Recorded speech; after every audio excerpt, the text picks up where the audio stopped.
ইসলামেরা নবী করিম সাল্লাল্লাহু আলাইহি সাল্লাম হলেন আল্লাহর পক্ষ থেকে রহমত, নিয়ামত এবং শিক্ষক।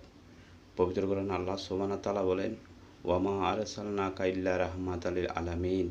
নবীজিকে আল্লাহ সুবহানাহু ওয়া তাআলা রহমত স্বরূপ পাঠিয়েছেন পৃথিবীতে। এই রহমতটা কি?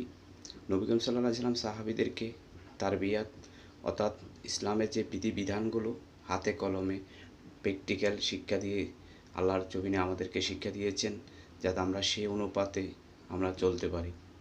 প্রিয় ইসলামী ভাইরা, আমরা যখন রান্নার ক্ষেত্রে আমাদের যখন রান্না হবে বাসাবাড়িতে, তখন নবীজি আমাদেরকে শিক্ষা দিলেন যে তারবিয়াত, যেটা হলো হাতে কলমে শিক্ষা, যে কোনো কিছু বন্টনের ক্ষেত্রে ডান পাশ থেকে বিসমিল্লাহ বলে ডান পাশ থেকে বন্টন করতে হবে।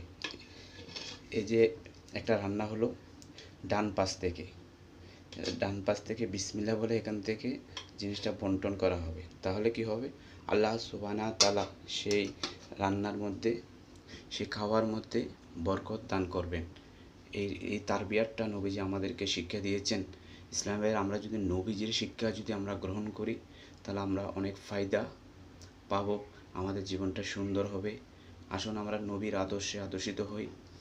নবী থেকে যে আল্লাহ সুবহানাহু ওয়া তাআলা নবীজির যে আল্লাহ সুবহানাহু ওয়া তাআলা যে রহমতটা বয়ে নিয়ে এসেছেন, সেটা যেন আমরা অর্জন করতে পারি।